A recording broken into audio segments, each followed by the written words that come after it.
everybody. Welcome back to Reading Into the Wild. Obviously, we do not have chapters 3 and 4 on the channel. That's because we tried to put it up 3 times, and well, it got corrupted every time. So at some point, some people just go crazy and decide it's not worth it. So to sum up those chapters, chapter 3 talks about Chris's relationship with his family, which is horrible. He disappears one day, and then he gets fostered family by Westernberg, so that explains their connection.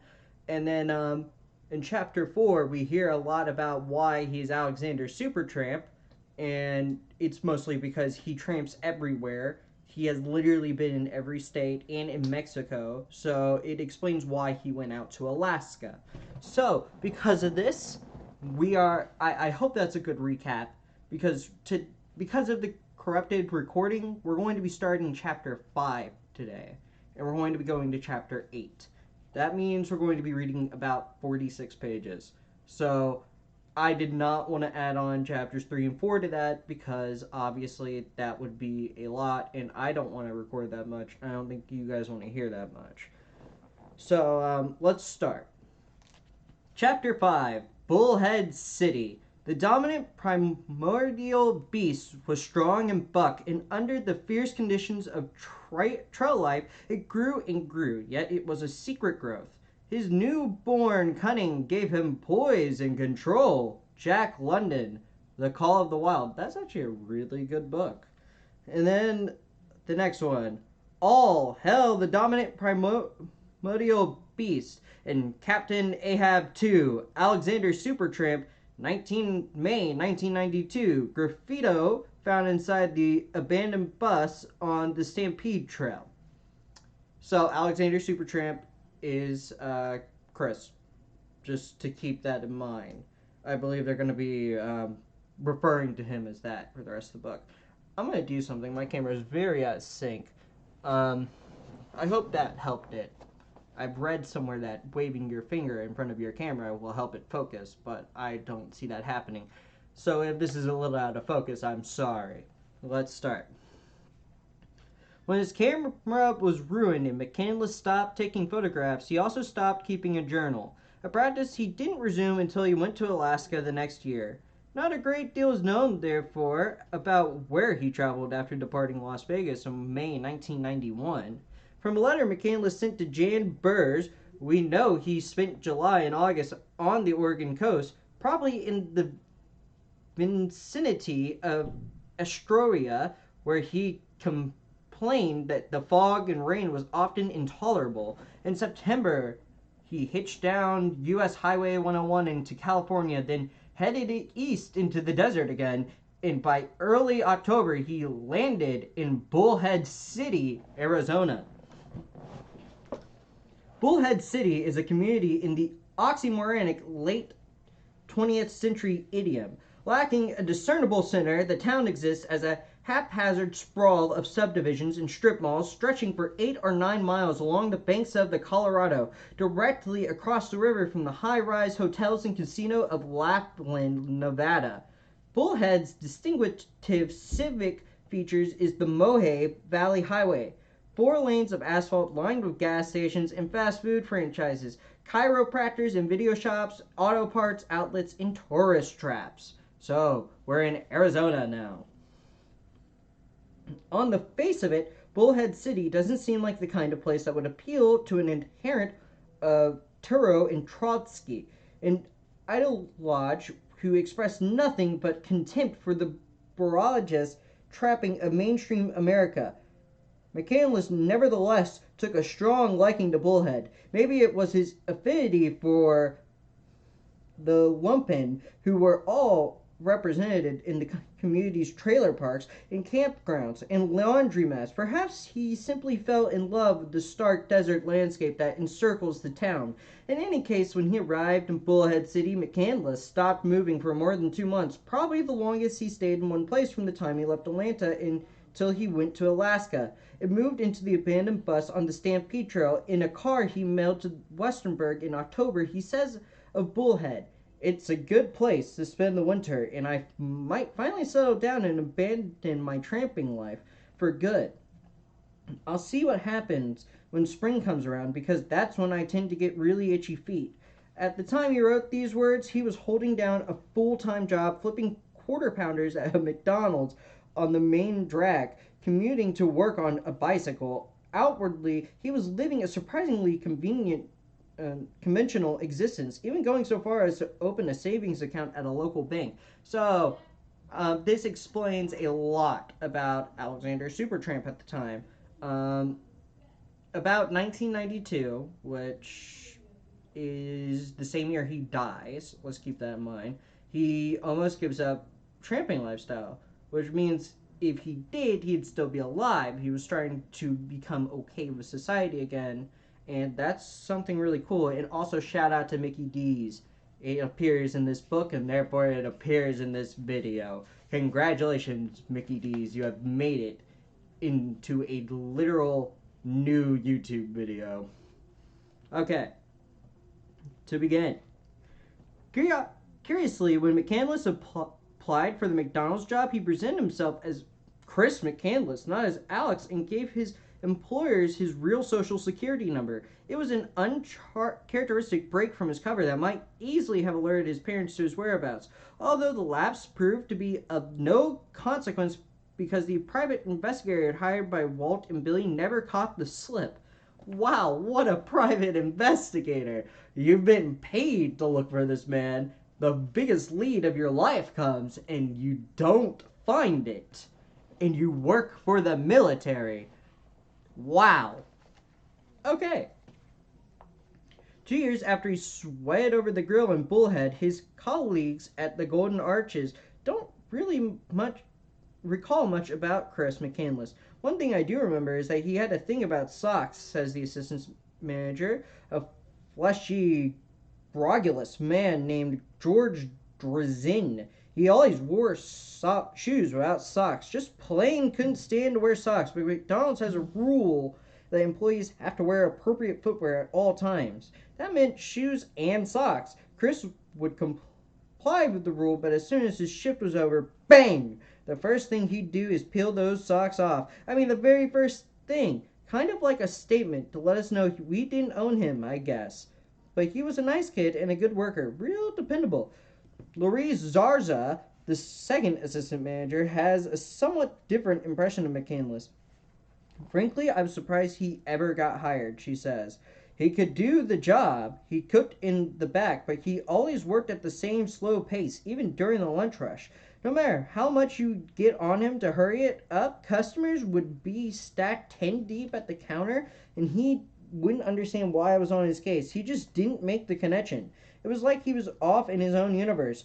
He was reliable, though, a body that showed up every day, so they didn't dare fire him. They only paid for $25 an hour, and with all the casinos right around the river starting people at $6.25. Well, it was hard to keep bodies behind the counter. I don't think he ever hung out with any of the employees after work or anything. When he talked, he was always going on about trees and nature and weird stuff like that. We all thought he was missing a few screws. When Chris finally quit, Zara admits, it was probably because of me.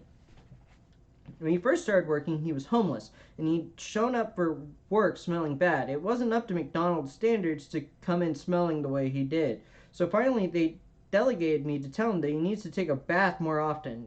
Ever since I told him, there was a clash between us. And then the other employees, they were just trying to be nice. They started asking him if he needed some soap or anything. That made him mad, you could tell. But he never showed it outright. About 3 weeks later, he just walked out the door and quit. McCandless had tried to disguise the fact that he was a drifter living out of a backpack. He told his fellow employees that he'd lived across the river in Laughlin. Whenever they offered him a ride home after work, he made excuses and politely declined.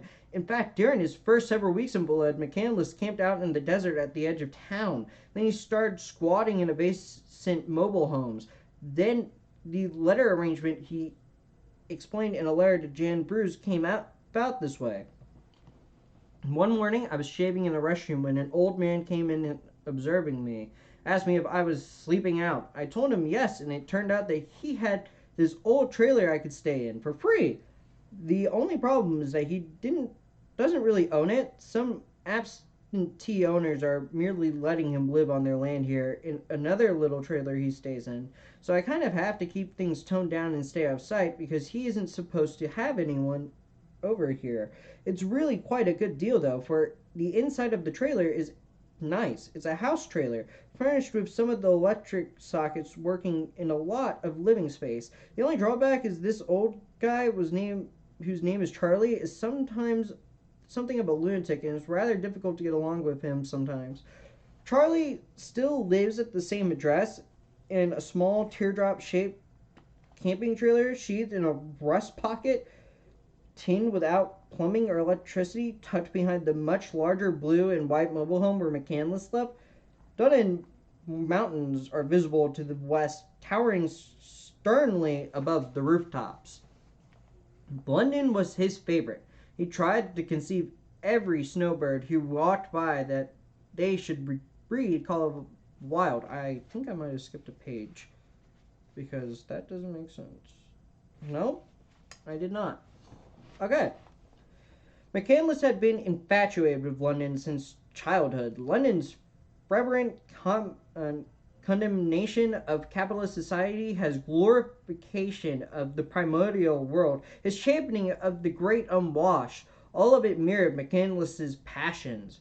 Mesmerized by London's tragic portrayal of life in Alaska and the Yunkin, McCandless read The Call of the Wild, White Fang to Build a Fire, in Odyssey of the North, The Wit of Poor Tuck.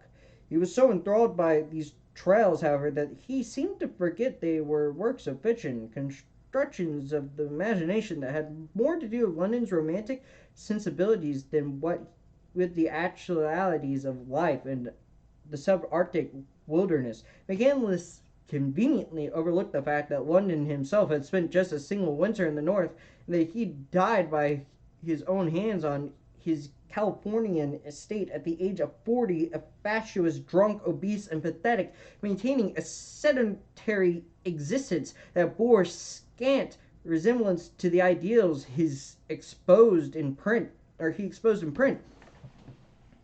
Among the residents of the Nayland Slabs was a 17-year-old named Tracy, and she fell in love with McCandless during his week-long visit. She was this sweet little thing, says Burrs, the daughter of a couple of tramps who parked their rig 4 vehicles down from us. And poor Tracy developed a hopeless crush on Alex. The whole time he was in Nyland, she hung around making goo-goo eyes at him, bugging me to convince him to go on walks with her. Alex was nice to her, but she was too young for him. He couldn't take her seriously, probably left her broken-hearted for a whole week at least. Even though McCandless rebuffed Tracy's advances, Burrs made it clear that he was no recluse. He had a good time when he was around people, and a real good time. At the swap meet, he'd talk and talk and talk to everybody who came by. He must have met 6 or 7 dozen people in Nineland, and he was friendly with every one of them. He needed his solitude at times, so he wasn't a hermit. He did a lot of socializing. Sometimes I think it was like he was storing up company for the times when he knew nobody would be around. Kind of like an animal. So, McCandless was especially attentive to Burrs, flirting and clowning with her at every opportunity. He liked to tease me and torment me, she recalled. I'd go out back to hang clothes on the line behind the trailer, and he'd attach clothespins all over me. He was playful, like a little kid. I had puppies, and he was always putting them under laundry baskets to watch them bounce around and yelp. He'd do it till I got mad and have to yell at him to stop. But in truth, he was real good with the dogs. They'd follow him around, cry after him, went to sleep with him. Alex just had a way with animals. One afternoon, while McCandless was tending the book table at the Nyland swap meet, somebody left a portable electric organ with Burrs to sell on consignment. Alex took it over and entertained everybody all day playing it. She says he had an amazing voice. He drew quite a crowd. Until then, I never knew he was musical.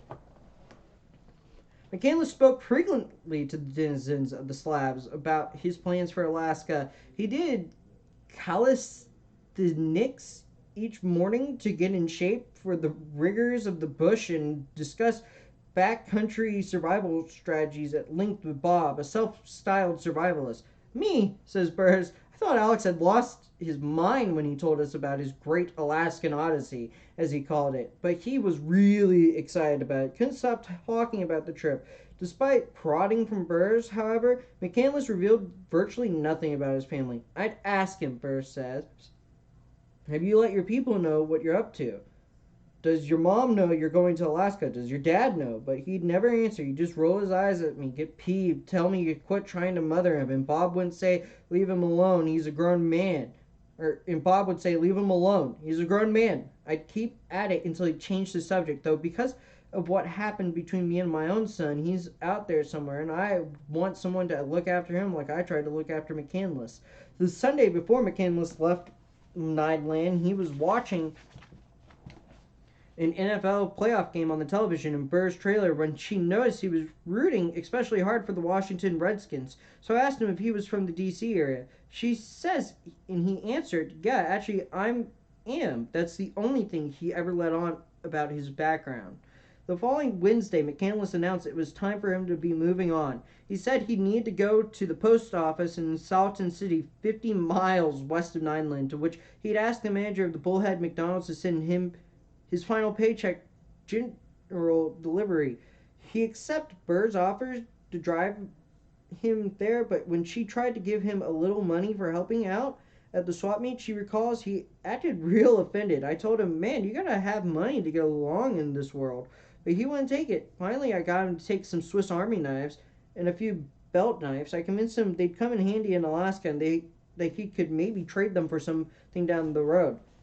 After an extended argument, Burrs also got McCandless to accept some long underwear and often other warm clothing she thought he'd need in Alaska. He eventually took it to shut me up, she laughs. But the day after he left, I found most of it in the van. He pulled it out of his pack when we weren't looking and hid it up under the seat. Alex was a great kid, but he could really make me mad sometimes. Although Burrs was concerned about McCandless, she assumed he'd come through in one piece. I thought he'd be fine in the end, she reflects. He was smart. He figured out how to paddle a canoe down to Mexico, how to hop freight trains, how to score a bed at an inner city missions. He figured all of that out on his own, and I felt sure he'd figure out Alaska too. And that's the end of chapter 5, which means we're reading chapter 6 now. That chapter was kind of weird in my opinion. It's not really talking about his adventures. It talks about the people who knew him before Alaska. And that's mostly because he doesn't have a journal until he gets to Alaska, is kind of what they said at the beginning. And so we're kind of getting a recount of everything before Alaska still. And I believe this book is going to end us on Alaska and the aftermath. Because I've been notified that this book has an epilogue. But very interesting that Chris would even go to the material world, would call himself Chris, or anything of that sort. So, let's continue. Chapter 6. Oh my gosh, I'm going to butcher this so hard. Anza Borgo. Alright. No man ever followed his genius till it misled him.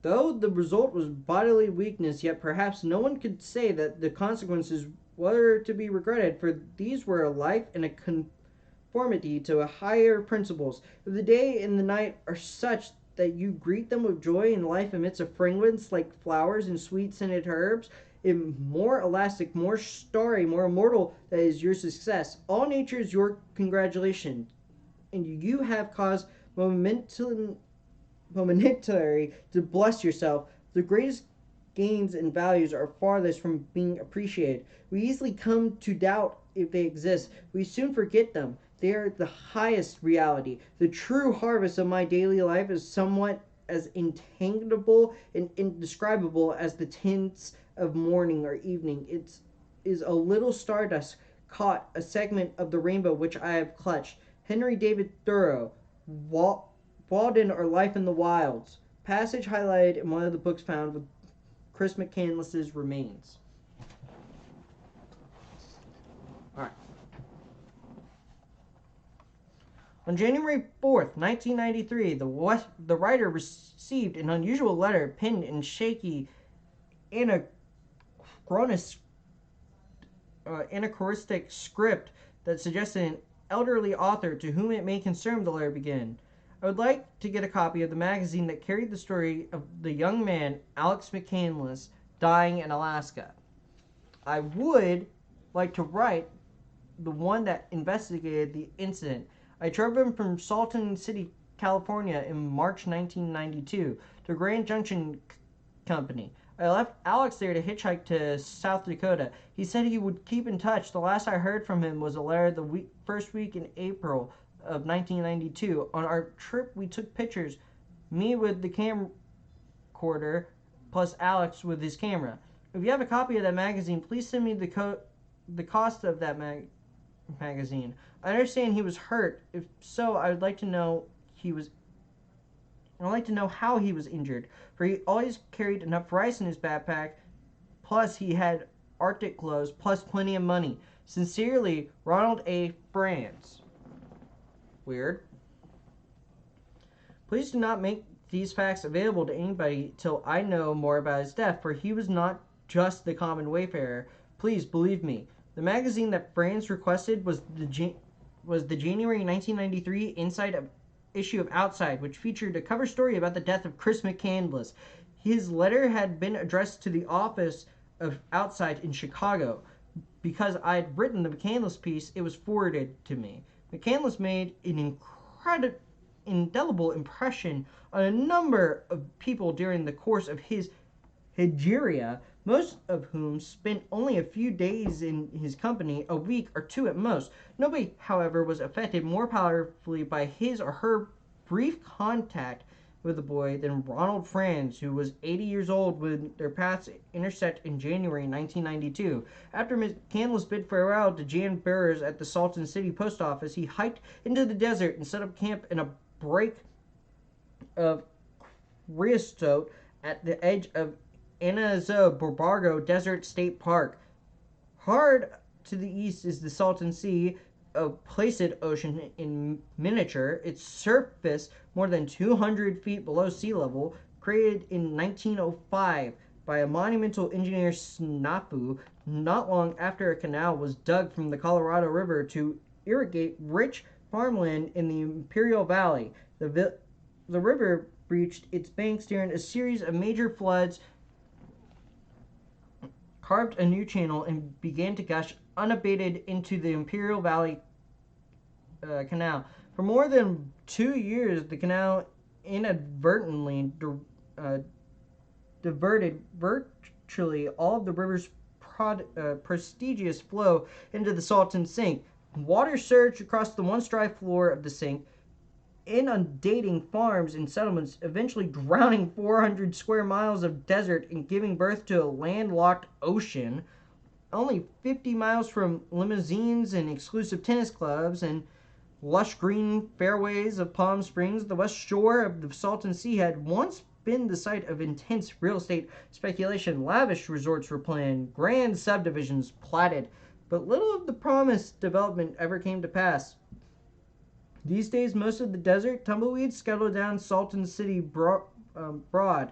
Desolate boulevards, sun-bleached for sale signs line the curb, and paint peels from uninhabited buildings. A placard in the window of the Salton Sea Realty and Development Company declares closed. Cerrado. Only the rattle of the wind interrupts the spectral quiet. Away from the lake shore on the land rises gently and then abruptly to form the desiccated, phantasmal badlands of Anazaboga. The Bajad. Beneath the badlands is open country cut by steep walled arroys. Here on a low sun-scorched raise dotted with chalas in indigo bushes and 12-foot octatills, stem McCandless slept on the sand under a tarp hung from creosote branch. When he needed provisions, he would hitch or walk the 4 miles into town, where he bought rice and filled his plastic water jug at the Market Liquor Store post office, a beige stucco building that serves as the cultural nexus of Greater Salt Salton City. One Thursday in mid-January, McCandless was hitching back out to the Bajad after filling his jug when an old man named Ron Franz stopped to give him a ride. "Where's your camp?" Franz inquired. "Oh my God, Hot Springs," McCandless replied. "I've lived in these parts 60 years now. I've never heard of any place goes by that name. Show me how to get there." Ooh, okay, McCandless. They drove for a few miles down to the Borgo-Salton Seaway, and then McCandless told him to turn left into the desert, where a rough 4x4 track twisted down a narrow wash. After a mile or so, they arrived at a bizarre encampment where some 200 people had gathered to spend the winter living out of their vehicles. The community was beyond the fringe, a vision of post-apocalypse America. There were families sheltered in cheap tent trailers, aging hippies in the day-glow vans, Charles Manson lookalikes sleeping in rust-out Studebakers that hadn't turned over since Eisenhower was in the White House. A substantial number of those present were walking around butt naked at the center of the camp. Water from a geothermal well had been piped into a pair of shallow steam pools lined with rocks and shaded by palm trees. Oh my God, Hot Springs. McCandless, however, wasn't living right at the springs. He was camped by himself another half a mile out on the Bajad. Franz drove Alex the rest of the way, chatted with him there for a while, and then returned to town where he lived alone, rent-free, in return from managing a ramshackle apartment building. Franz, a devout Christian, has spent most of his adult life in the army, stationed in Shanghai and Okinawa. On New Year's Eve, 1957, where he was overseas, his wife and only child were killed by a drunk driver in an automobile accident. Franz's son had been due to graduate from medical school the following June. Franz started hitting the whiskey hard. 6 months later, he managed to pull himself together and quit drinking. Cold turkey, but he never really got over the loss. To slave his loneliness in the years after the incidents, he started unofficially adopting indigent Okinawa boys and girls, eventually taking 14 of them under his wing, paying for the oldest to attend medical school in Philadelphia and another to study medicine in Japan. When Franz met McCandless, his long dormant parental impulses were kindled anew. He couldn't get the young man out of his mind. The boy said his name was Alex. He declined to give a surname, and that he came from West Virginia. He was polite, friendly, well-groomed. He seemed extremely intelligent, Franz states in an exotic brogue that sounded like a blend of Scottish, Pennsylvania, Dutch, and Caroline drawn. "I thought he was too nice a kid to be living by the hot springs with those nudists and drunks and dope smokers." After attending church that Sunday, Franz decided to talk to Alex about how he was living. Somebody needed to convince him to get an education and a job and make something of his life. When he returned to McCandless's camp and launched into the self-improvement pitch, though, McCandless cut him off abruptly. "Look, Mr. Franz," he declared, "you don't need to worry about me. I have a college education. I'm not destitute. I'm living like this by choice." And then, despite his initial prickliness, the young man warmed to the old timer, and two engaged in a long conversation. Before the day was out, they had driven into Palm Springs in Franz's truck, had a meal at a nice restaurant, and taken a ride on the tramway to the top of San Jacinto Peak, at the bottom of which McCandless stopped to unearth a Mexican sharpie and some other possessions he'd buried for safekeeping a year earlier. Wow, that's good memory. I don't think I could do that. Over the next few weeks, McCandless and Franz spent a lot of time together. The younger man would regularly hitch into Salton City to do his laundry and barbecue steaks at Franz's apartment. He confided that he was biding his time until spring, when he intended to go to Alaska and embark on an ultimate adventure. He also turned the tables and started lecturing the grandfatherly figure about his shortcomings of his sedentary existence, urging the 80-year-old to sell most of his belongings, move out of the apartment, and live on the road. Franz took these arguings in stride and, in fact, delighted the boy's company. An accomplished leatherworthy, Franz thought. Alex the secrets of his craft.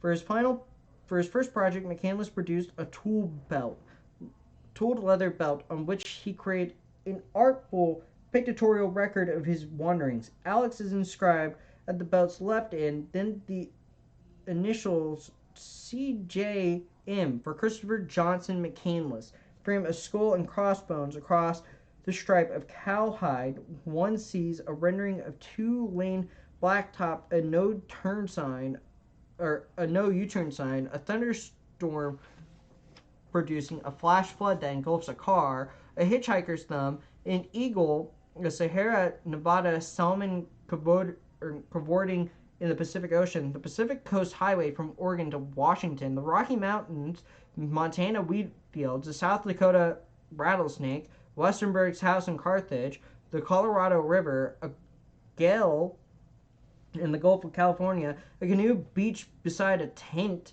Las Vegas, the initials TCD, Moore Bay, Estonia, and at the buckle in, finally, the letter N, presumably representing north. Executed with remarkable skill and creativity, this belt is astonishing at any artifact Chris McCandless left behind. Franz grew increasingly fond of McCandless. God, he was a smart kid. The old man rasped in a barely audible voice. My bad. He directs his gaze at a patch of sand between his feet, and he makes this declaration. Then he stops talking. Bending stiffly from his waist, he wipes some imaginary dirt from his pant leg. His ancient joints crack loudly in the awkward silence. More than a minute passes before Franz speaks again. Squinting at the sky, he begins to reminisce farther about the time he spent in the youngster's company. Not infrequently during their visits, Franz recalls McCandless's face would darken with anger, and he fulminate about his parents or politicians or the intimacy ideology of mainstream American life. Worried about alienating the boy, Franz said little during such outbursts and let him rant.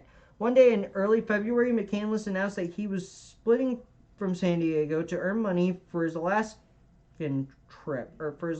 trip. You don't need to go to San Diego, Franz protests. I'll give you money if you need some. No, you don't get it. I'm going to San Diego and I'm leaving on Monday.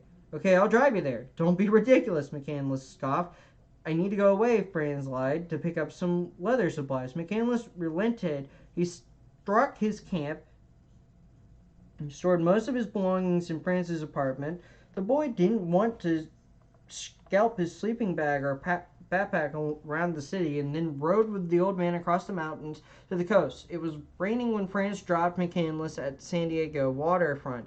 It was a very hard thing for me to do, Franz said. I was sad to be leaving him. On February 19th, McCandless called Franz Collette to wish him a happy 81st birthday. McCandless remembered the date because his own birthday had been 7 days earlier. He had turned 24 on February 12th. During the phone call, he also confessed to Franz that he was having trouble finding work. On February 28th, he mailed a postcard to Jan Burroughs. Hello, it reads. Have been living on the streets of San Diego for the past week. First day I got here, it rained like hell. The missions here suck, and I'm getting preached to death. Not much happening in terms of jobs, so I'm heading north tomorrow. I've decided to head for Alaska no later than May 1st, but I've got to raise a little cash to outfit myself. May go back and work for a friend I have in South Dakota if he can use me. Don't know where I'm headed now, but I'll write when I get there. Hope's all well with you. Take care, Alex. So these are all postcards, by the way. On March 5th, McCandless sent another card to Burrs and a card to Franz as well. The missive to Burrs says, Greetings from Seattle. I'm a hobo now. That's right. I'm riding the rails now. What fun. I wish I had jumped trains earlier. The rails had some drawbacks, however. First is that one becomes absolutely filthy. Second is that one must tangle with these crazy bulls. I was sitting in a hot shot in LA when a bull found me with his flashlight about 10 p.m. Get out of here. Get out of there before I kill you, screamed the bull. I got out and saw he had drawn his revolver. He interrogated me at gunpoint and growled, If I ever see you around this train again, I'll kill you. Hit the road. What a lunatic. I got the last lap and I caught the same train 5 minutes later and rode it all the way to Oklahoma. I'll be in touch. A week later, Franz's phone rang. It was the operator. He said, asking him would accept a collect call from someone named Alex. When I heard his voice, it was like sunshine after a month of rain. Will you come pick me up? McCandless asked. Yes, where in Seattle are you? Ron, McCandless laughed. I'm not in Seattle. I'm in California, just up the road from you in Coachella. Unable to find work in the rainy Northwest, McCandless had hopped a series of freight trains back to the desert. In Colton, California, he was discovered by another bull and thrown in jail. Upon his release, he had hitchhiked to Coachella, just southeast of Palm Springs, and called Franz. As soon as he hung up the phone, Franz rushed over to pick up McCandless. We went to Sizzler's, where I filled him up with the steak and lobster, Franz recalls, and then we drove back to Salton City. McCandless said that he would be staying only a day, just long enough to wash his clothes and load his backpack. He'd heard from Wayne Westenberg that a job was waiting for him at the grain elevator in Carthage, and he was eager to get there. The date was March 11th, a Wednesday. Franz offered to take McCandless to Grand Junction, Colorado, which was the farthest he could drive without missing an appointment in Salton City the following Monday. To Franz's surprise and great relief, McCandless accepted the offer without argument. Before departing, Franz gave McCandless a machete, an Arctic parka, a collapsible fishing pole, and some other gear for his Alaska undertaking. Thursday at daybreak, they drove out of Salton City in Franz's truck. In Bullhead City, they stopped to close out McCandless's bank account and to visit Charlie's trailer, where McCandless had stashed some books and other belongings, including the journal photo album from his canoe trip. Down the Colorado, McCandless then insisted on buying Franz lunch at Golden Nugget Casino across the river in Laughingland. Recognizing McCandless, a waitress at the Nugget gushed, Alex, you're back! Franz had purchased a video camera before the trip, and he paused now and then along the way to record the sights. Although McCandless usually ducked away whenever Franz pointed the lens in his direction, some brief footage exists of him standing impatiently in the snow above Bryce Canyon. Okay, let's go, he protests to the camcorder after a few moments. There's a lot more ahead, Ron. Wearing jeans and a wool sweater, McCandless looks tan, strong, healthy. Franz reports that it was a pleasant if hurried trip. Sometimes we'd drive for hours without saying a word, he recalls. Even when he was sleeping, I was just happy to knowing he was there. At one point, Franz dared to make a special request of McCandless. My mother was an only child, he explained, so was my father, and I was their only child. Now that my own boy's dead, I'm the end of the line. When I'm gone, my family will be finished, gone forever. So I asked Alex if I could adopt him, if he would be my grandson. McCandless, uncomfortable with the request, dodged the question. We'll talk about it when I get back from Alaska, Ron. On March 14th, Franz left McCandless on the shoulder of Interstate 70 outside Grand Junction and returned to Southern California. McCandless was thrilled to be on his way north, and he was relieved that he had again evaded the impending threat of human intimacy, of friendship, and all the messy emotional baggage that comes with it. He had fled the claustrophobic confines of his family. He successfully kept Jan Burns and Wayne Westburns at arm's length, fitting out of their lives before anything was expected of him, and I had slipped painlessly out of Franz's life as well. Painlessly, that is, from McCandless's perspective, although not from the old man's. One can only speculate about why Franz became so attached to McCandless so quickly, but the affection he felt was genuine, intense, and unalloyed. Franz had been living a solitary existence for many years. He had no family and few friends. A disciplined, self-reliant man, he got along remarkably well despite his age and solitude. When McCandless came into his world, however, the boy undermined the old man's meticulousity, constructed defenses. Franz relished being with McCandless, but their burgeoning friendship also reminded him how he had been lonely. The boy amassed the gaping void in Franz's life, even as he helped fill it. When McCandless departed as suddenly as he arrived, Franz found himself deeply and unexpectedly hurt. In early April, a long letter arrived in Franz's post office box bearing a South Dakota market. Hello, Ron. It says, Alex here. I've been working up here in Carthage, South Dakota for nearly 2 weeks now. I arrived up here 3 days after we parted in Grand Junction, Colorado. I hope that you made it back to Salton City without too many problems. I enjoyed working here and things are going well. The weather is not very bad. Many days are surprisingly mild. Some of the farmers are even already going out into their fields. It must be getting rather hot down there in Southern California by now. I wonder if you ever got a chance to get out and see how many people showed up for the March 20th rainbow gathering there at Hot Springs. It sounds like it might have been a lot of fun, but I don't think you really understand these kind of people very well.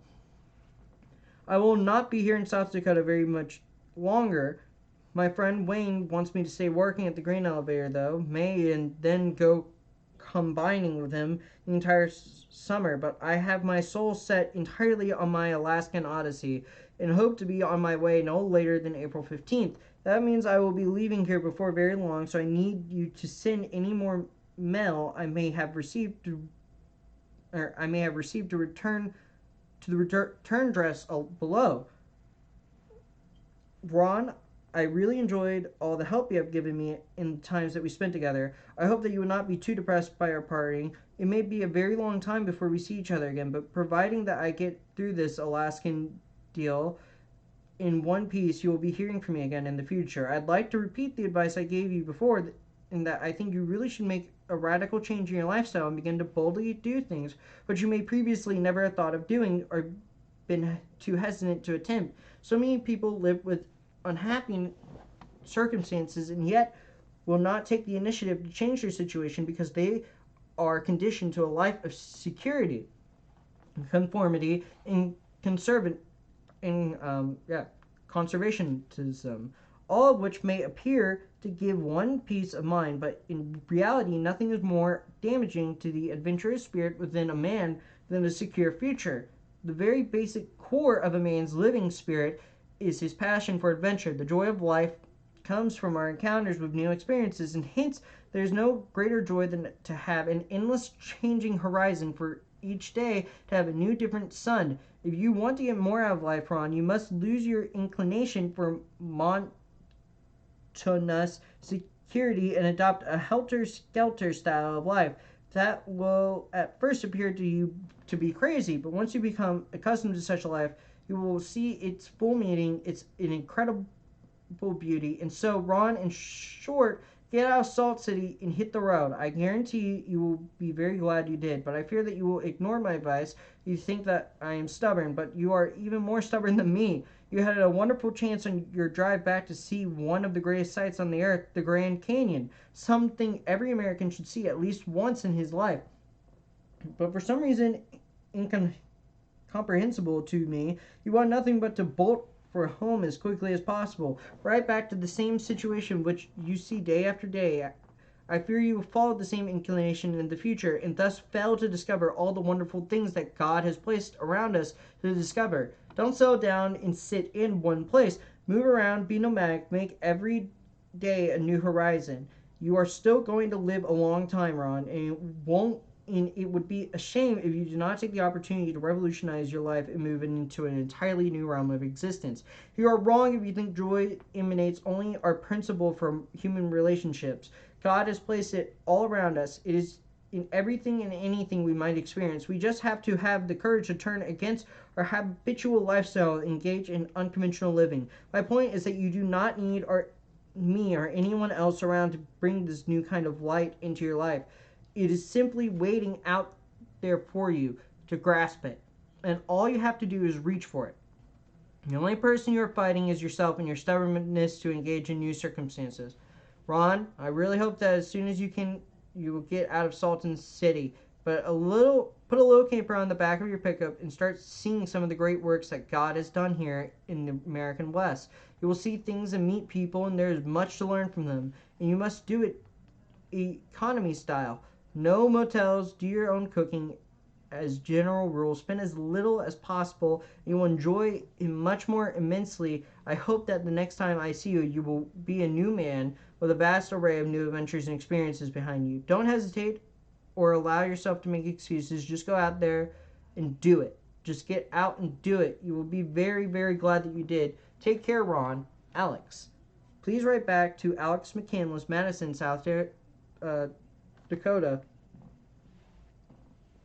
57042. Alright. That was a lot. Alright.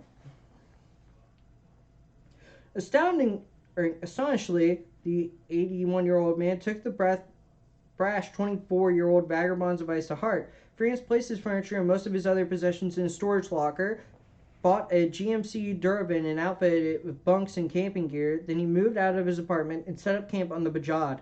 Franz occupied McCandless's old campsite just past the hot springs. He arranged some rocks to create a parking area for the van, transplanted prickly pears and indigo bushes for landscaping, and then he set out to the desert day after day after day, awaiting his young friend's return. Ronald Franz, this is not his real name. At his request, I have given him a pseudonym. Looks remarkably sturdy for a man in his 9th decade who has survived 2 heart attacks, nearly 6 feet, with thick arms and a broad chest. He stands erect, his shoulders unborrowed. His ears are large beyond the proportions of his other features, as are his gnarled, meaty hands. When I walked into his camp in the desert and introduced myself, he was wearing old jeans and an immaculate white t-shirt, a decorative tulle leather belt of his own creation, white socks, scuffed back loafers. His age is betrayed only by his crest across his brow, and a proud, deeply pitted nose over with a purple filigree of veins unfolds like a finely wrought tattoo. A little more than a year after McCandless's death, he regards the world through worry blue eyes. To dispel Franz's suspicion, I hand him an assortment of photographs I had taken on a trip to Alaska the previous summer, during which I retraced McCandless's terminal journey on the Stampede Trail.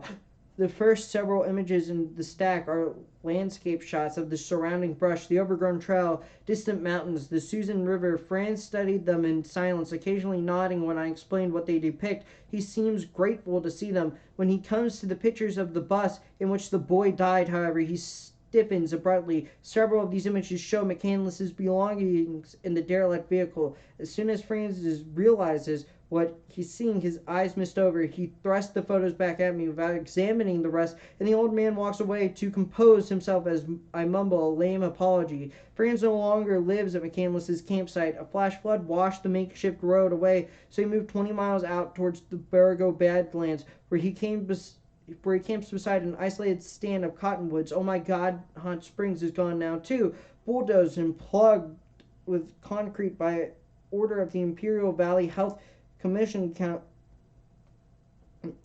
County officials say they eliminated the springs out of concern that bathers might become gravely ill from virulent microbes, though thought to flourish in the thermal pools.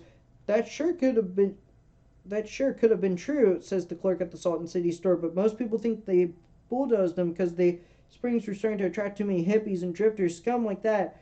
Good riddance, you ask me. For more than 8 months after he said goodbye to McCandless, Franz remained at his campsite, scanning the road for the approach of the young man with a large pack, waiting patiently for Alex's to return. During the last week of 1992, the day after Christmas, he picked up 2 hitchhikers on his way back from a trip into Salton City to check his mail. One fellow was from Mississippi, I think. The other was a Native American. Franz remembers on the way out to the hot springs, I started telling them about my friend Alex and the adventure he'd set out to have in Alaska. Suddenly, the Indian youth interrupted. Was his name Alex McCandless? Yes, that's right. So you've met him then. I hate to tell you this, mister, but your friend is dead, froze to death up on tundra. Just read about it in an outdoor magazine. In shock, Franz interrogated the hitchhiker at length. The details rung true. His story added up. Something had gone horribly wrong. McCandless would never be coming back. When Alex left for Alaska, Franz remembered, I prayed. I asked God to keep his finger on the shoulder of that one. I told him the boy was special, but he let Alex died. So on December 26th, when I learned what happened, I renounced the Lord. I withdrew my church membership and became an atheist. I declared I couldn't believe in God who would let something that terrible happen to a boy like Alex. After I dropped off the hitchhiker, Brands continues, I turned my van around, drove back to the store, and bought a bottle of whiskey. And then I went out into the desert and drank it. I wasn't used to drinking, so it made me sick. Hope it killed me, but it didn't. Just made me real sick. That's the end of chapter 6. That means we have chapter 7, chapter 8. So, let's start. I'm kind of trying to read fast because I know this is going to be a long video. There were some books. One was Pilgrim's Progress, about a man that left his family. It didn't say why. I read considerable in it now, and then the statements were interesting but tough. Mark Twain, The Adventures of Huckleberry Finn. It is true that many creative people fail to make mature personal relationships, and some are extremely isolated. It is also true that in some instances, trauma in shape of early separation or bereavement has steered the potentially creative person towards developing aspects of his personality which he can find fulfillment in comparative isolation, but that does not mean that solitary creative pursuits in themselves pathological. Avoidance behavior is response designed to protect the infant from behavioral disorganization. If we transfer this concept to adult life, we can see that an avoidant infant might very well develop into a person whose principal need was to find some kind of meaning and order in life which was not entirely or even chiefly dependent upon interpersonal relationships. Anthony Storr, Solitude, or Return to the Self.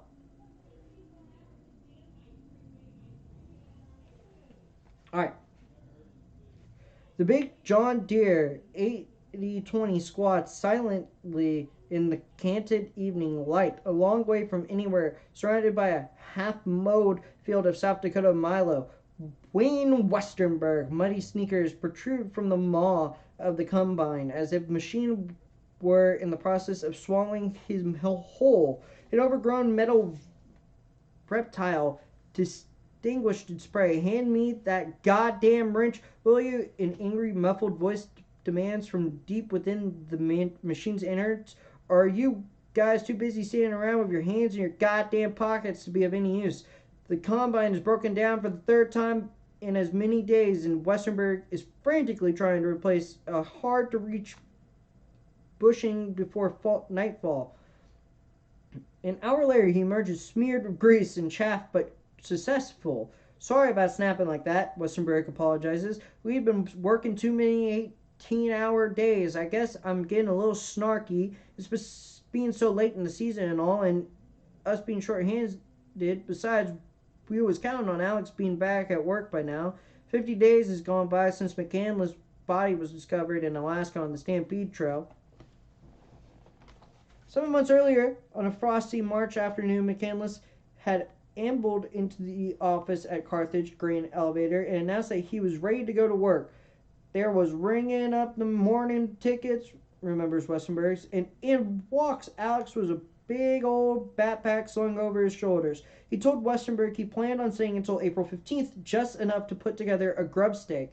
He needed to buy a pile of new gear, he explained, because he was going to Alaska. McCandless promised to come back to South Dakota in time to help with the autumn harvest, but he wanted to be in Fairbanks by the end of April in order to squeeze in as much time as possible up north before his return. During those 4 weeks in Carthage, McCandless worked hard doing dirty, tedious jobs that nobody else wanted to tackle, mucking out warehouses, exterminating vermin, painting, scything weeds. At one point, to reward McCandless with a task that involved slightly more skill, Westenberg attempted to teach him to operate a front-end loader. Alex hadn't been much around machinery much, Westenberg says with a shake of his head, and it was pretty comical to watch him try to get the hang of the clutch and all those levers. He definitely wasn't what you'd call mechanically minded, nor was McCandless endowed with a spirit of common sense. Many who knew him have commented unbidden that he seemed to have great difficulty seeing the trees as it were for the forest. Alex wasn't a total space cadet or anything, says Westenberg. Don't get me wrong, but there was gaps in his thinking. I remember once I went over to the house walked into the kitchen and noticed a god-awful stink. I mean, it smelled nasty in there. I opened the microwave, and the bottom of it was filled with rancid grease. Alex had been using it to cook chicken, and it never occurred to me that the grease had to drain somewhere. It wasn't that he was too lazy to clean it up. Alex always kept things real neat and orderly. It was just that he hadn't noticed the grease. Soon after McCandless returned to Carthage that spring, Westenberg introduced him to his longtime on-off-again girlfriend, Gail Broth, a petite, sad-eyed woman as slight as heron with delicate features and long blonde hair. 35 years old, divorced, a mother of 2 teenage children, she quickly became close to McCandless. He was kind of shy at first, says Bro. He acted like it was hard for him to be around people. I just figured that it was because he spent so much time by himself. I had Alex over to the house for supper just after every night, Bro continues. He was a big eater, never left any food on his plate, never. He was a good cook, too. Sometimes he'd have me over to Wayne's place and fix supper for everybody. Cooked a lot of rice. You'd think he'd have gotten tired of it, but he never did, so said he could live for a month on nothing but 25 pounds of rice. Alex taught a lot when we got together, Broth recalls. Serious stuff, like he was bearing his soul, kind of. He said he could tell me things that he couldn't tell others. You could see something was gnawing at him. It was pretty obvious he didn't get along with his family, but he never said much about any of them except Carrie. Carrie, yeah.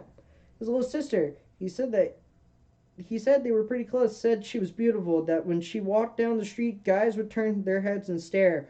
Westenberg, for his part, didn't concern himself with McCandless's family problems. Whatever reason he had for being pissed off, I figured it must have been a good one. Now that he's dead, though, I don't know anymore. If Alex was here right now, I'd be tempted to chew him out good. What the hell were you thinking, not speaking to your family for all that time, treating them like dirt? One of the kids of that works for me. Fuck, he don't even have any goddamn parents, but you don't hear him bitching.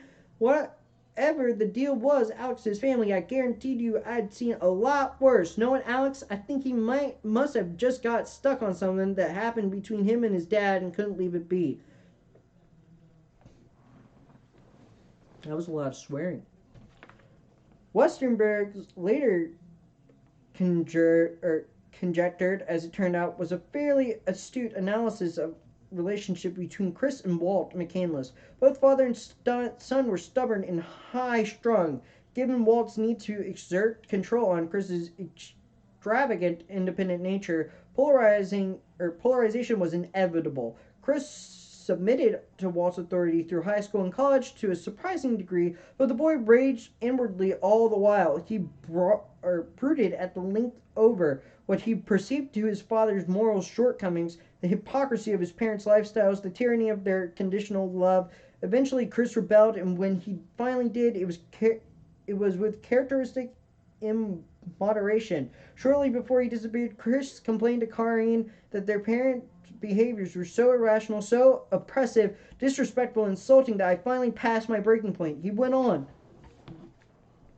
Since they won't ever take me seriously, for a few months after graduation, I'm going to let them think they are right. I'm going to let them think that I'm coming around to seeing their side of things, that our relationship is stabilizing. Then once the time is right, when one abrupt, swift action, I'm going to completely knock them out of my life. I'm going to divorce them as my parents once and for all, and never speak to either of those idiots again as long as I live. I'll be through with them once and for all forever. The chill Westenberg sense between Alex and his parents stood in marked contrast to the warmth McCandless exhibited in Carthage.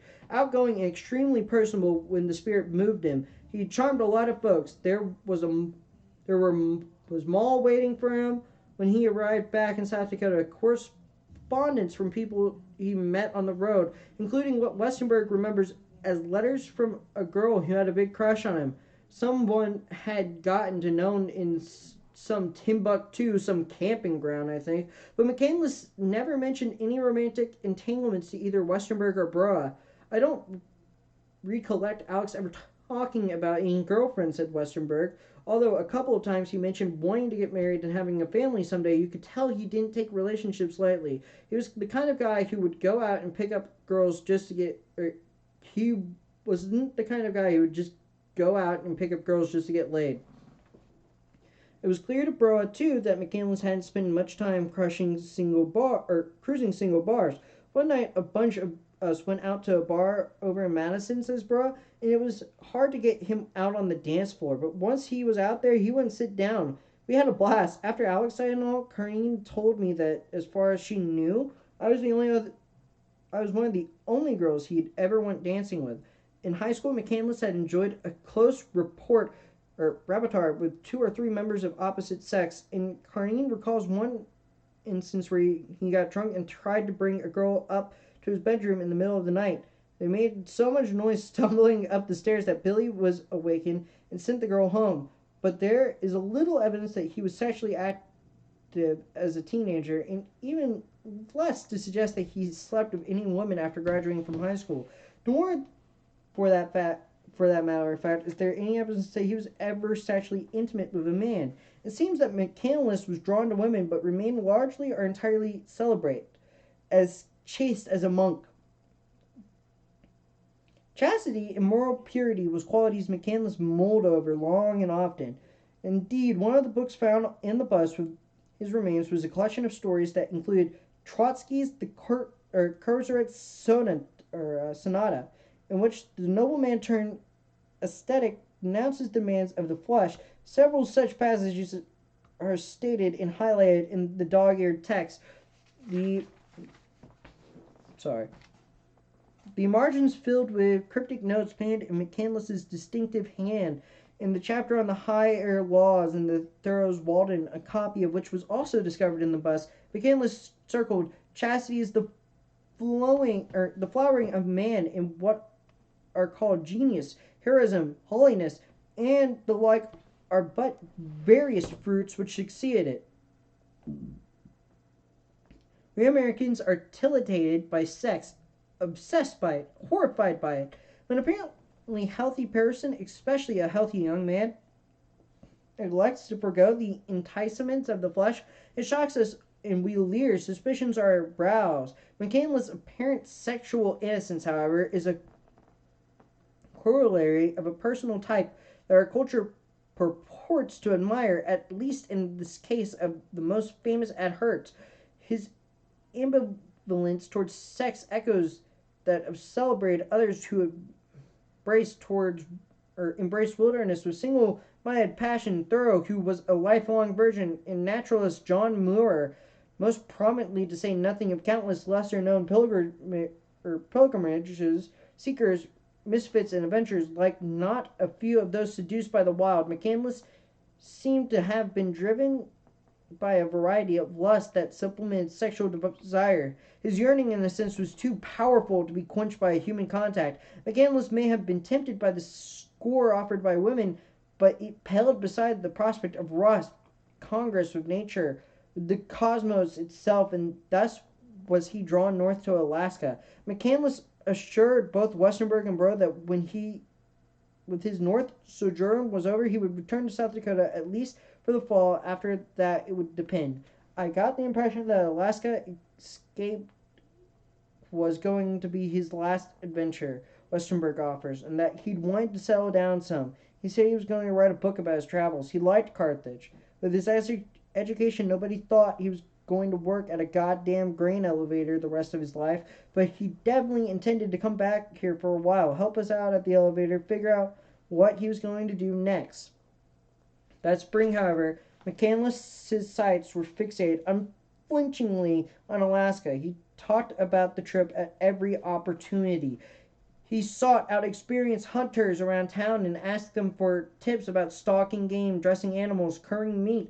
Brough drove him to the Kmart in Mitchell to shop for some last pieces of gear. By mid-April, Westenberg was both short-handed and very busy, so he asked McCandless to postpone his departure and work a week or two longer. McCandless wouldn't even consider it. Once Alex made up his mind about something, there was no change in it, Westenberg laments. I even offered to buy him a plane ticket to Fairbanks, which would have let him work an extra 10 days to hitch or extra 10 days and still get to Alaska by the end of April, but he said, no, I want to hitchhike north. Flying would be cheating. It would wreck the whole trip. 2 nights before McCandless was scheduled to head north, Mary Westenberg, Wayne's mother, invited him to her house for dinner. My mom doesn't like a lot of my hired help, Westenberg says, and she wasn't real enthusiastic about meeting Alex either. I kept bugging her, telling her, you gotta meet this kid. And so she finally had him over for supper. They hit it off immediately. The two of them talked non-stop for 5 hours.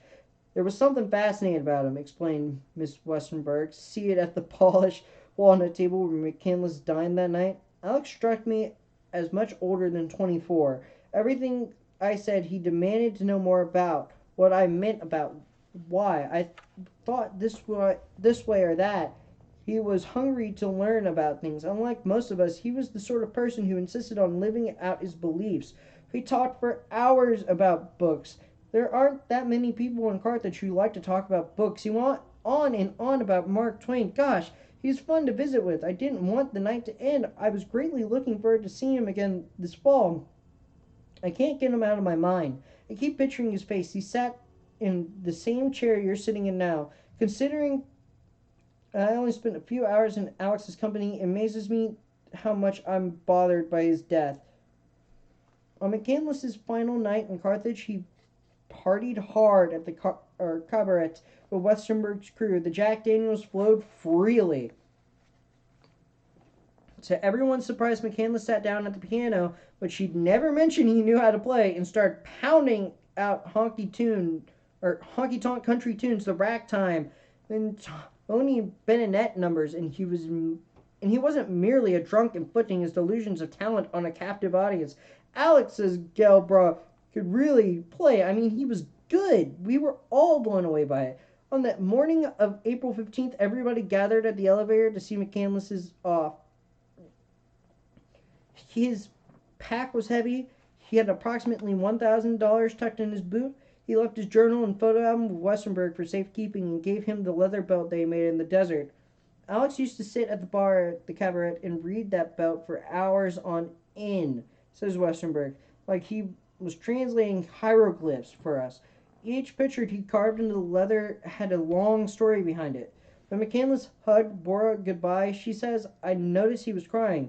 That frightened me. He wasn't planning on being gone all that long. I feared he wouldn't have been crying unless he intended to take some big risks and knew he might not be coming back. That's when I started having a bad feeling that we wouldn't never see Alex again. The big tractor, semi-trailer rig, was idling out front. Rod Wolf, one of Westenberg's employees, needed to haul a load of sunflower seeds to Enderlin, North Dakota. He had agreed to drive McCandless to Interstate 94. When I let him off, he had that big damn machete hanging off his shoulder, Wolf says. I thought, geez, nobody's going to pick him up when they see that thing, but I didn't say nothing about it. I just shook his hand, wished him good luck, and took him. And told him he'd better ride. McCandless did. A week later, Westenberg received a tourist card with a Montana postmark. April 18th. Arrived at Whitefish this morning on a freight train. I am making good time. Today I will jump the border and turn north for Alaska. Giving my regards to everyone. Take care, Alex. Sorry, my nose is kind of running. Then in early May, Westenberg received another postcard. This one from Alaska with a photo of a polar bear on the front. It was postmarked April 27th, 1992. Greetings from Fairbanks, it reads. This is the last you shall hear from me, Wayne. Arrived here 2 days ago. It was very difficult to catch rides in the Yukon territory, but I finally got here. Please return all mail I received to the sender. It might be a very long time before I return south. If this adventure proves fatal and you don't ever hear from me again, I want you to know you're a great man. I now walk into the wild. Alex. On the same date, McCandless sent a card bearing a similar message to Jan, Burns, and Bob. Hey guys, this is the last communication you shall receive from me. I now walk out to live amongst the wild. Take care. It was great knowing you. Alexander. Alright. This is the Fable chapter. Chapter 8. This is titled Alaska. It is also our last chapter of the session. So I hope you guys have been enjoying this so far. In May, after all, it may, after all, be the bad habit of creative talents to invest themselves in pathological extremes that yield remarkable insights, but no durable way of life for those who cannot translate their psychic wounds into significant art of thought.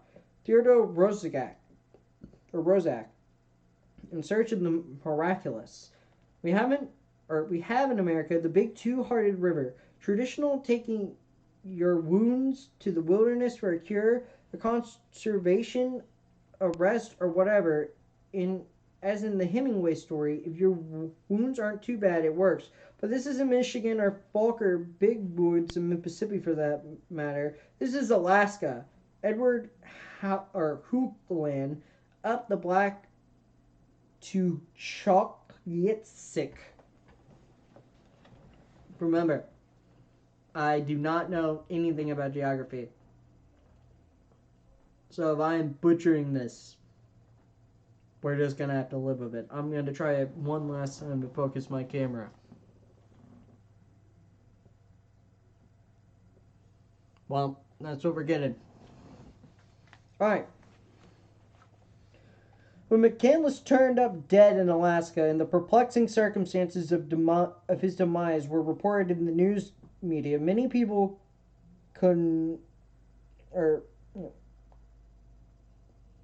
concluded that the boy must have been mentally disturbed. The article about McCandless and Outside generated a large volume of mail, and not a few of the letters heaped opprobrium on McCandless and on me, as well as the author of the story for the glorifying what some thought was a foolish, pointless death. Much of the negative mail was sent by Alaskans. Alex is a nut in my book, wrote a resident of Healy, the hamlet at the head of the steep trail. The author describes a man who has given away a small fortune, forsaken a lovely family, abandoned his car, watched a map, and burned the last of his money before trapezing off into the wilderness west of Healy. Personally, I see nothing positive about Chris McCandless's lifestyle or wilderness doctrine. Scolded another correspondent, entering the wilderness purposefully ill-prepared and surviving a near-death experience does not make you a better human. It makes you damn lucky, one reader of the Outside piece wondered. Why would anyone intend to leave off the land for a few months? Forget Boy Scout rule number 1, be prepared. Why would any son cause his parents and family such permanent and perplexing pain? Krochner is a crook if he doesn't think Chris Alexander Supertramp McCandless was a nook, a man from North Pole, Alaska. McCandless had already gone over the edge and just happened to hit bottom in Alaska. The most strident criticism came of a dense multipage epistyle from Ambler, a tiny independent village on the Kabuk River north of the Arctic Circle. The author was a white writer and schoolteacher, formerly from Washington, D.C., named Nick Jans, warning that it was 1 a.m. and he was well into a bottle of Segerman's Jans Let Fly.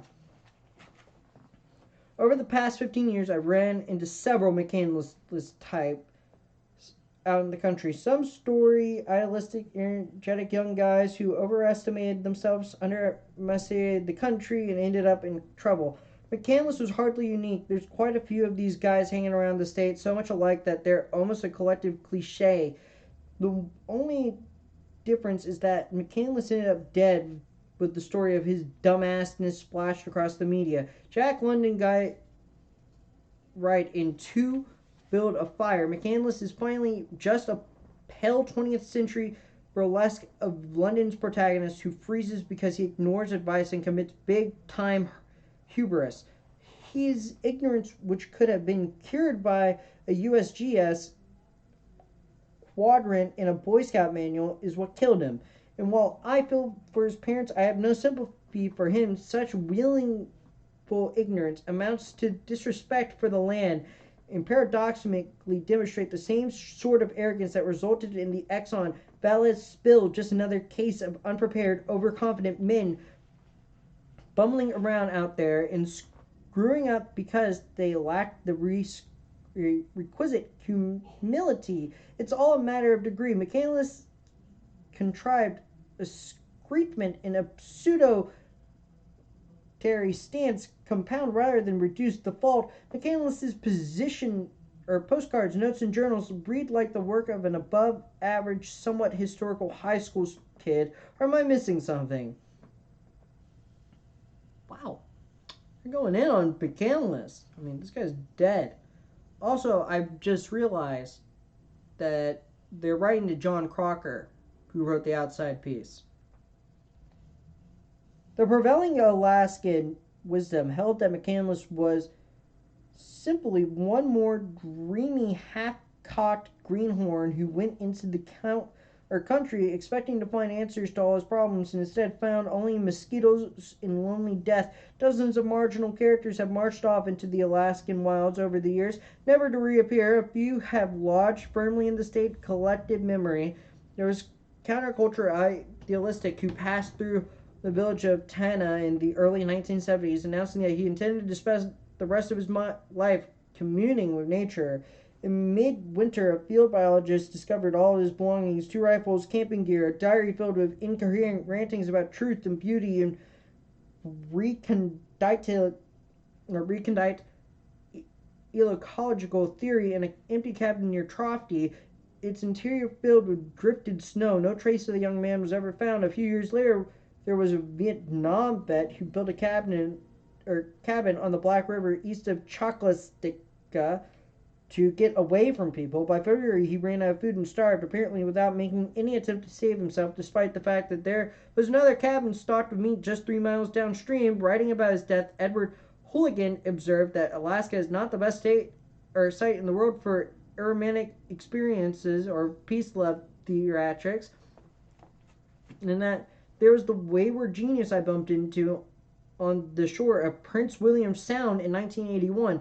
I was camped in the woods outside Cordova, Alaska, trying in vain to find works of a deckhand or on a seine boat, biding my time until the Department of Fish and Game announced the first opener, the start of the commercial salmon season. One rainy afternoon, while walking into town, I crossed paths with an unkempt, agitated man who appeared to be about 40. He wore a bush-like black beard and shoulder-length hair, which he kept out of his face with a headband made from filthy nylon strap.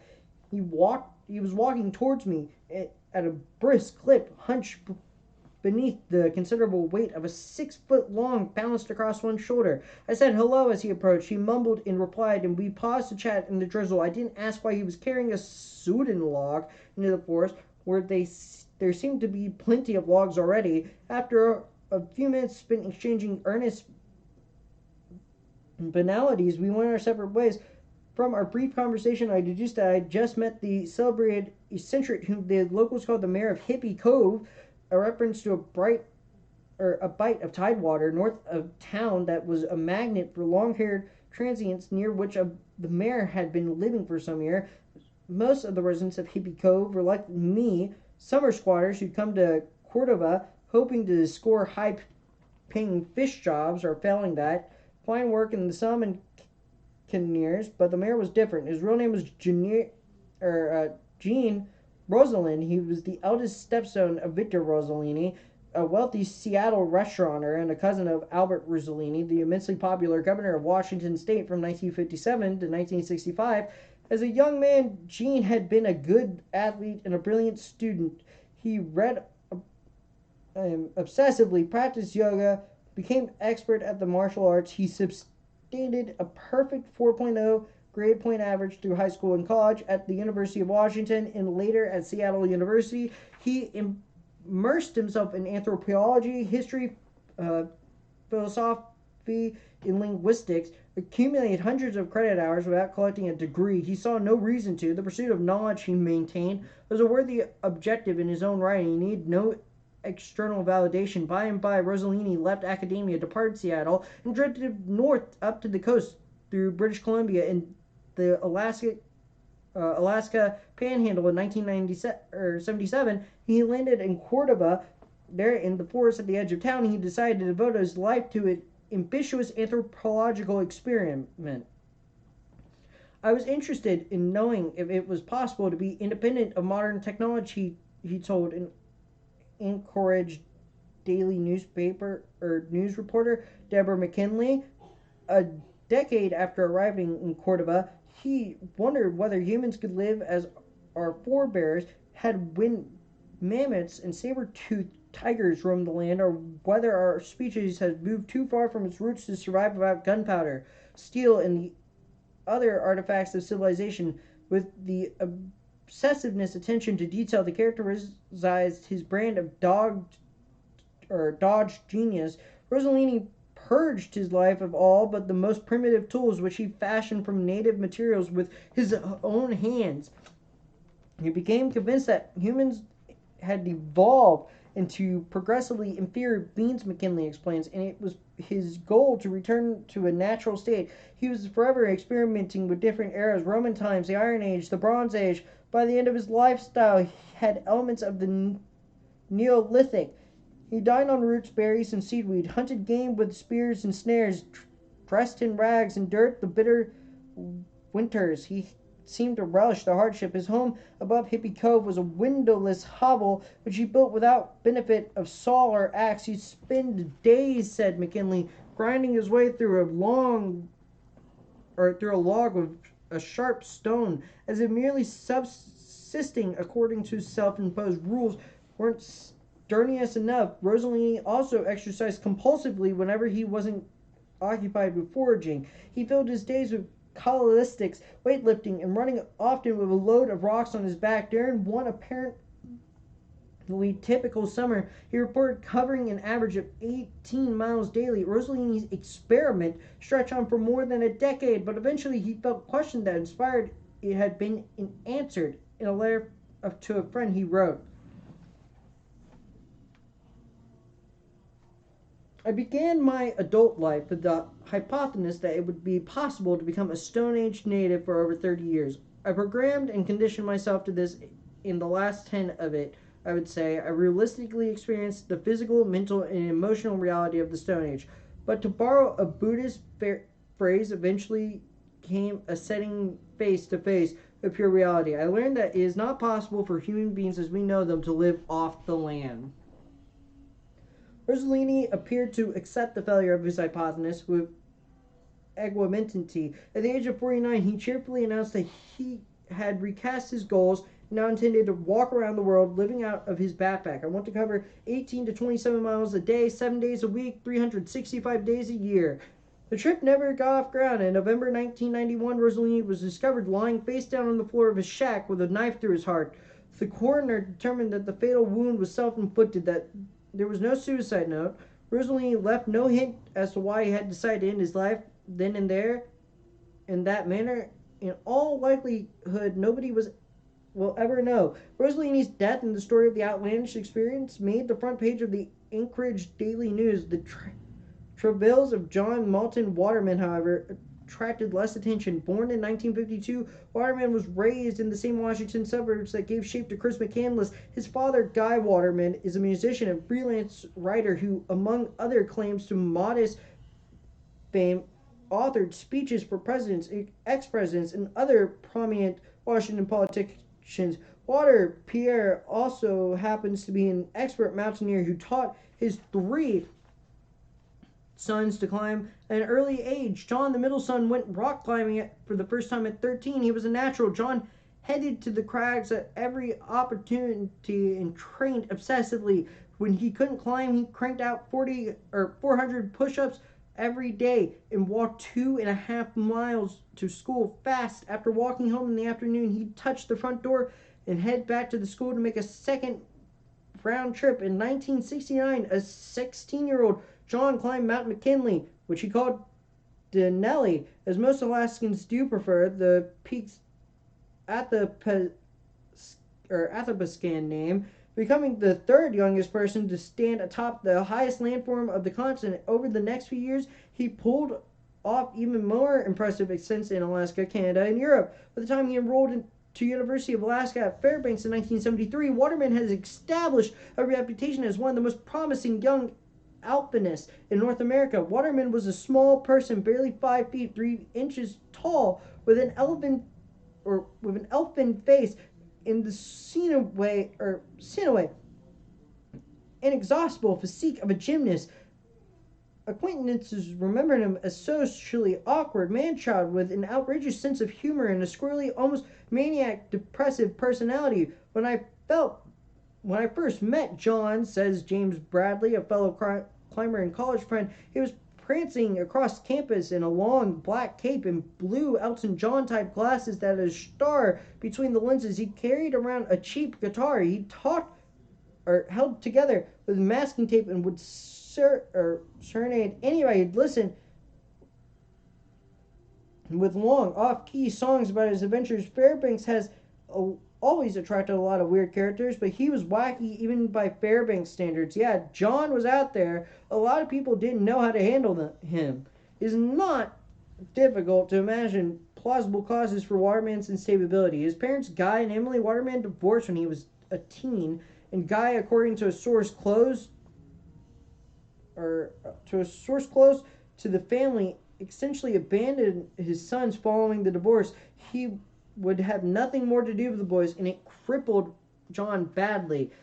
Not long after his parents split up, John and his older brother Bill went to visit their father, but Guy refused to see them. Shortly after that, John and Bill went to Fairbanks to live with an uncle. At one point, while they were up there, John got very excited because he heard that his father was coming to Alaska to climb, but when Guy arrived in the state, he never took the trouble to see his sons. He came and went without even bothering to visit. It broke John's heart.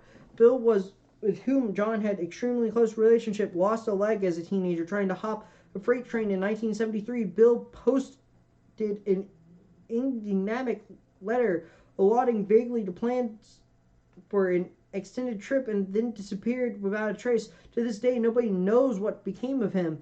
And after John learned to climb, 8 of his intimates and climbing partners were killed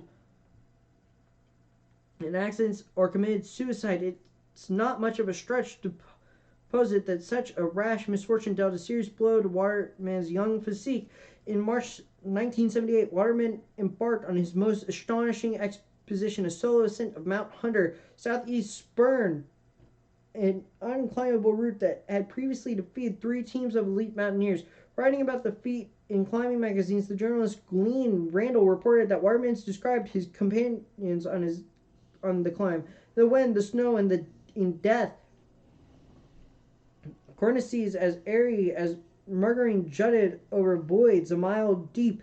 The vertical ice walls were as crumbly as a bucket of ice cubes, half thawed, then refrozen.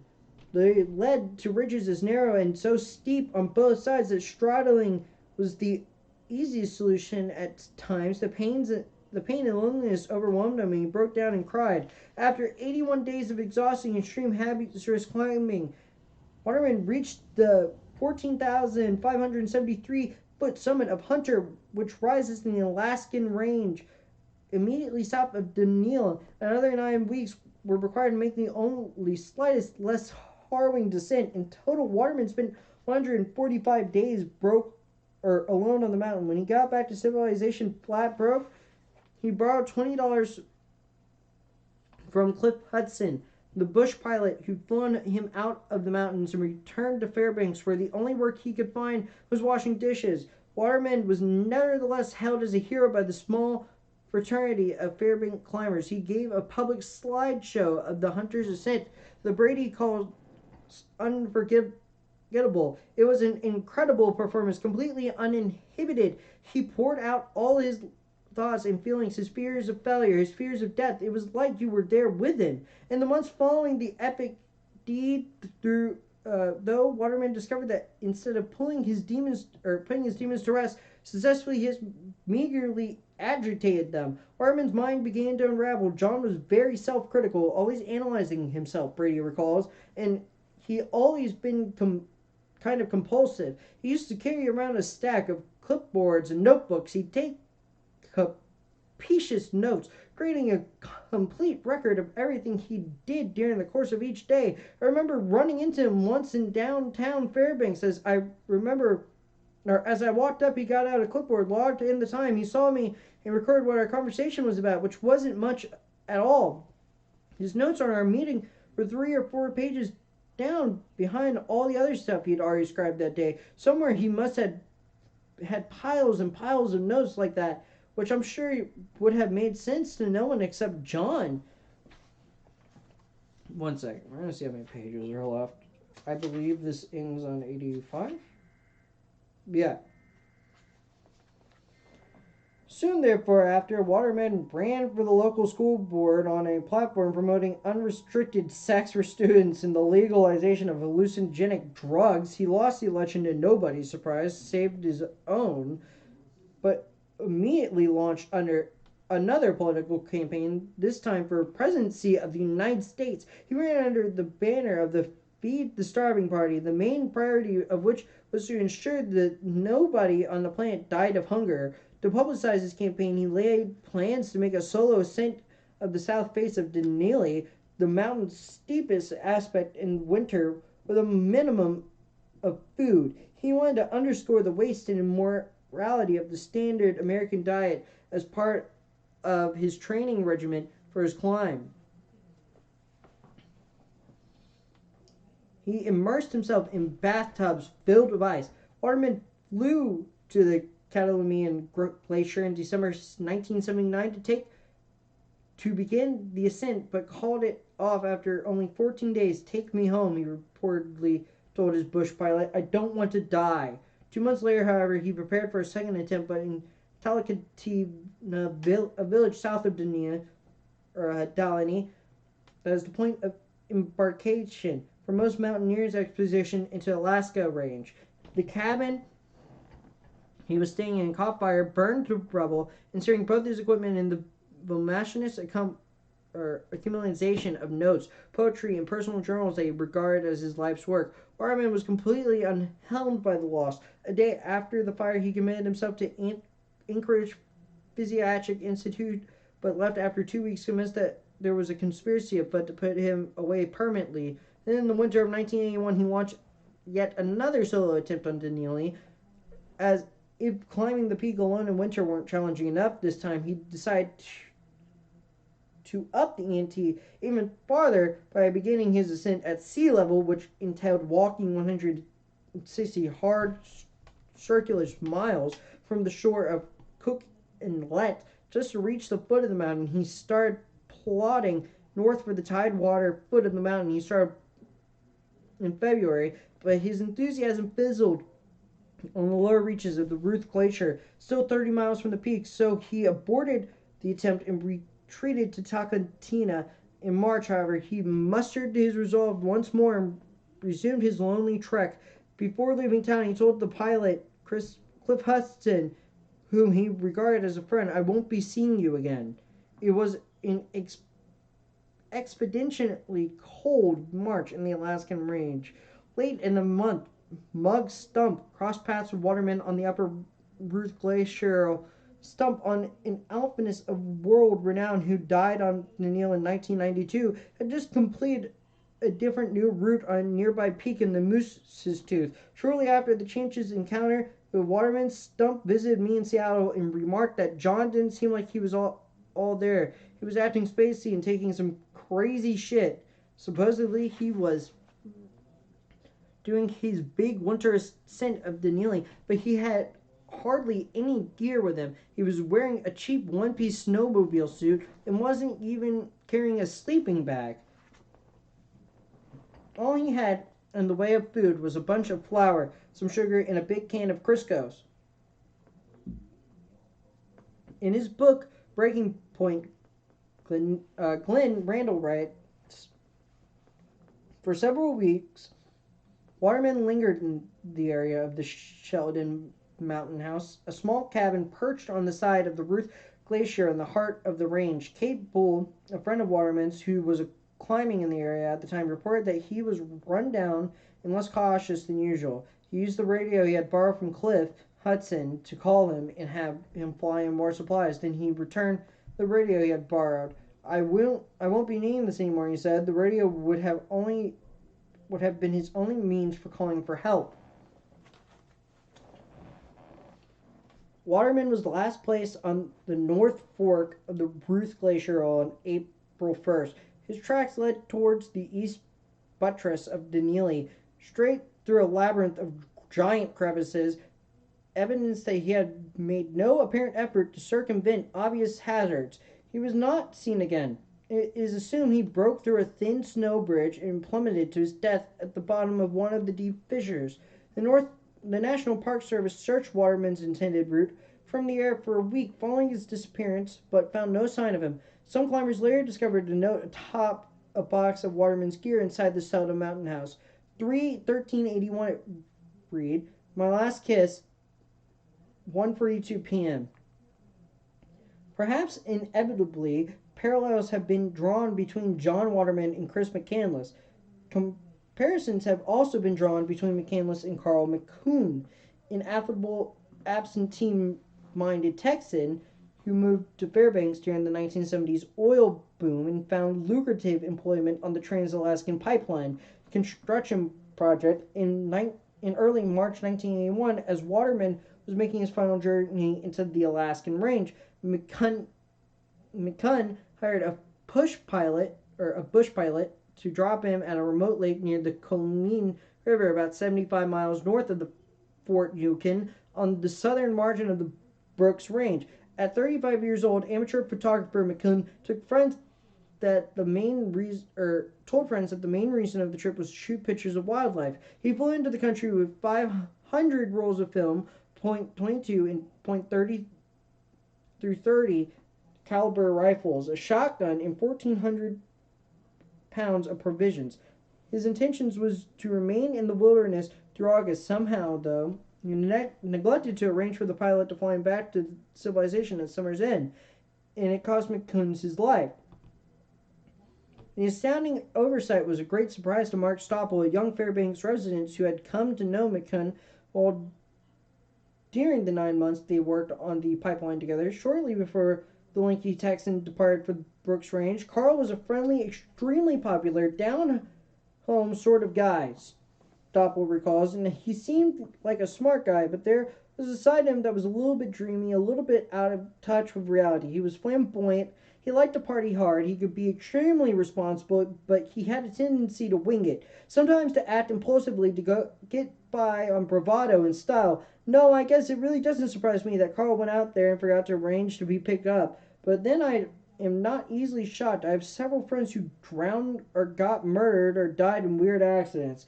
In Alaska, you get used to strange stuff happening. In late August, as the days grew shorter and the air turned sharp and autumnal in the Brooks Range, McCune began to worry when nobody arrived to fly him out.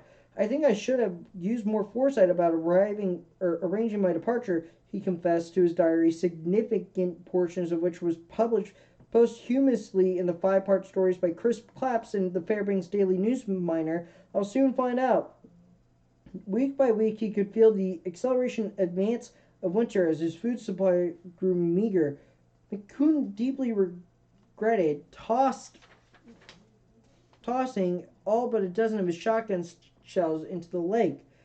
I keep thinking of all the shotgun shells I threw away about 2 months ago, he wrote. Had 5 boxes, and when I kept seeing them sitting there, I felt rather silly for having bought so many. Felt like a warmonger, real bright.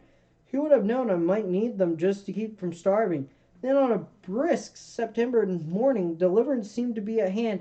McCune was stalking ducks with what remained of his ammunition when the stillness was rocked by the buzz of an airplane, which soon appeared overhead. The pilot, spotting the camp, circled twice at low altitude for a closer look. McCune waved wildly with a fluorescent orange sleeping bag cover. The aircraft was equipped with wheels rather than floats and thus couldn't land, but McCune was certain he'd been seen and had no doubt the pilot would summon a float plane to return for him.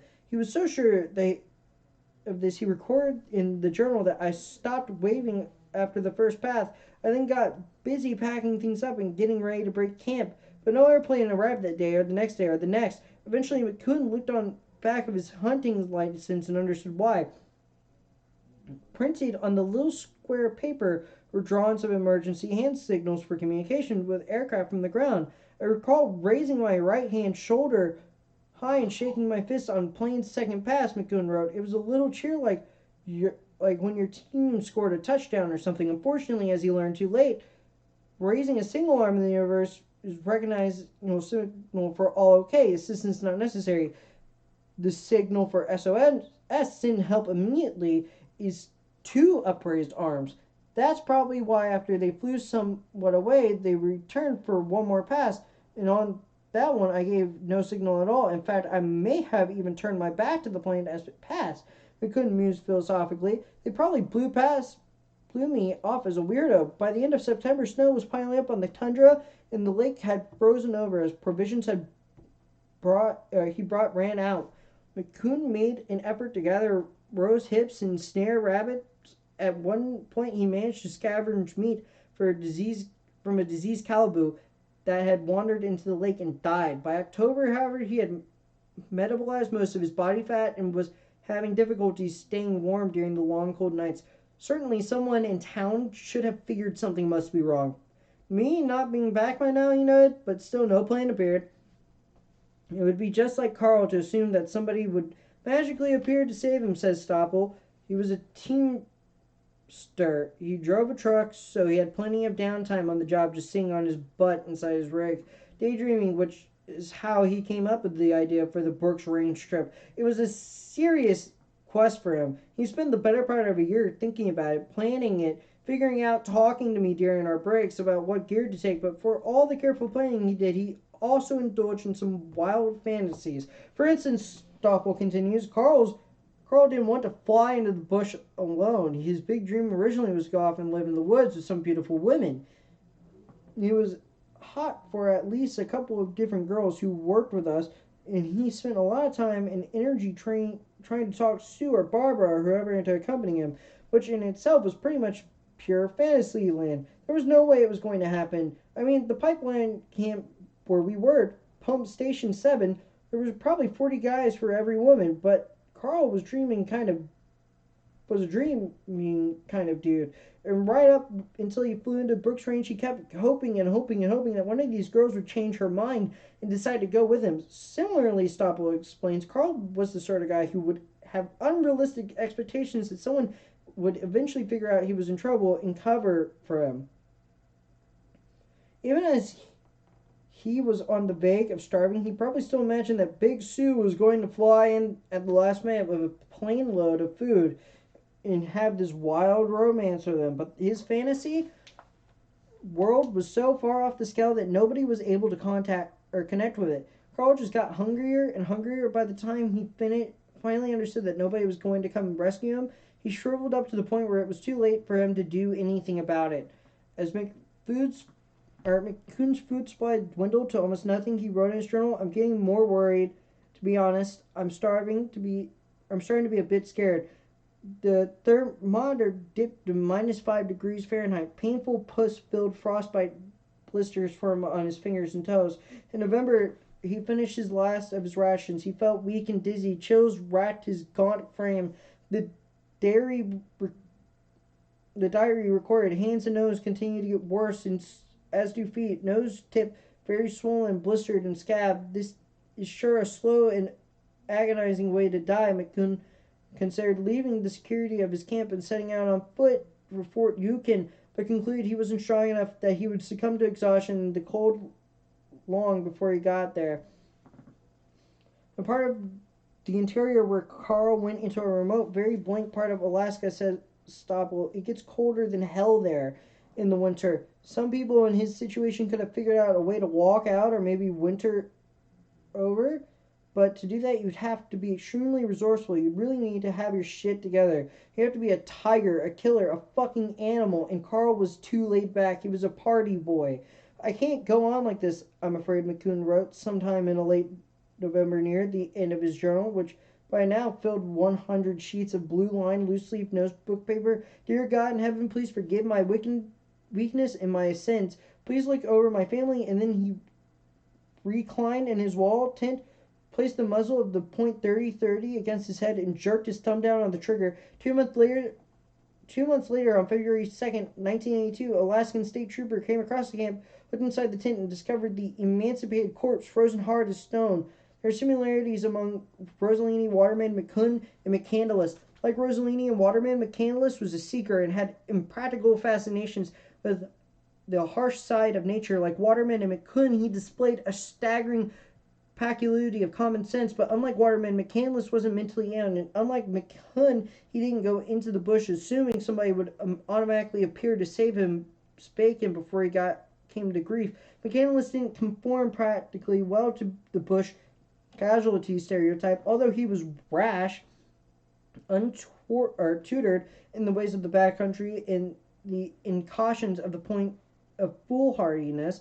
He wasn't incompetent. He wouldn't have lasted 113 days if he wasn't a nutcase. He wasn't a sociopath. He wasn't an outcast. McCandless was something else, although precisely what it is to say a pilgrim, perhaps. Some insight into tragedy of Chris McCandless can be gained by studying predecessors cut from the same exotic cloth. In order to do that, one must look beyond Alaska to the bald Rocky Canyons, southern Utah. There in 1934, a particularly 20-year-old boy walked into the desert and never came out. His name was Everett Roos. We will not ever be reading about Everett Roos.